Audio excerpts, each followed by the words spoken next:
At least 6 Palestinians, including a local Hamas commander, have been killed after Israel carried out an undercover raid and airstrikes in the Gaza Strip. An Israeli official has also died. After a period of relative calm, it's brought fears of renewed tensions. The incident prompted the Israeli Prime Minister Benjamin Netanyahu to cut short his visit in Paris, where he had been gathering with world leaders for a World War I commemoration. Well, let's get a little more on this with our correspondent Alistair Sanford, who joins me now in the studio. Good morning to you, Alistair. Good morning, Belle.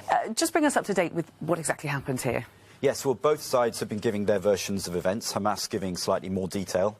Hamas, of course, is the Islamist militant group that dominates Gaza. It says there was an Israeli operation inside its territory in southern Gaza, near the town of Khan Yunis, and that Israeli assailants were in a car going past a group of armed men.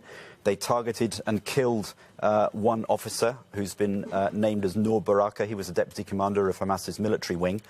Hamas says there was an exchange of fire and shelling, with Israel firing some 40 missiles into the area.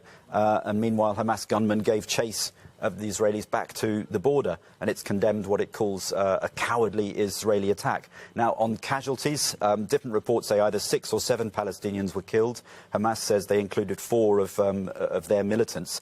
The Israeli military version from the Israeli Defense Force, it confirms there was a special forces operation in the area and that there was an exchange of fire, and that one of the Israeli officers was killed. He was reportedly a lieutenant colonel, and another one was wounded and has been taken to hospital. Israel says Hamas responded with missiles launched into Israeli territory that didn't cause any damage or injuries, but it says 17 rockets were fired and 3 intercepted.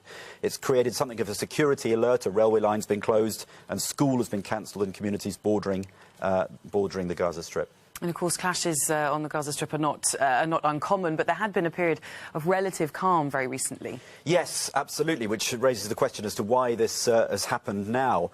Yes, Egypt and Qatar have been involved with the UN in trying to broker a long-term ceasefire. Those efforts had been intensifying, and it's thought some progress had been made. Now, Benjamin Netanyahu says the operation was justified to bring calm to southern Israel.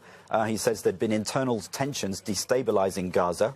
And he also said this was needed to avoid a humanitarian crisis. Now, interestingly, Israel has been allowing the supply of fuel just recently into Gaza for electricity.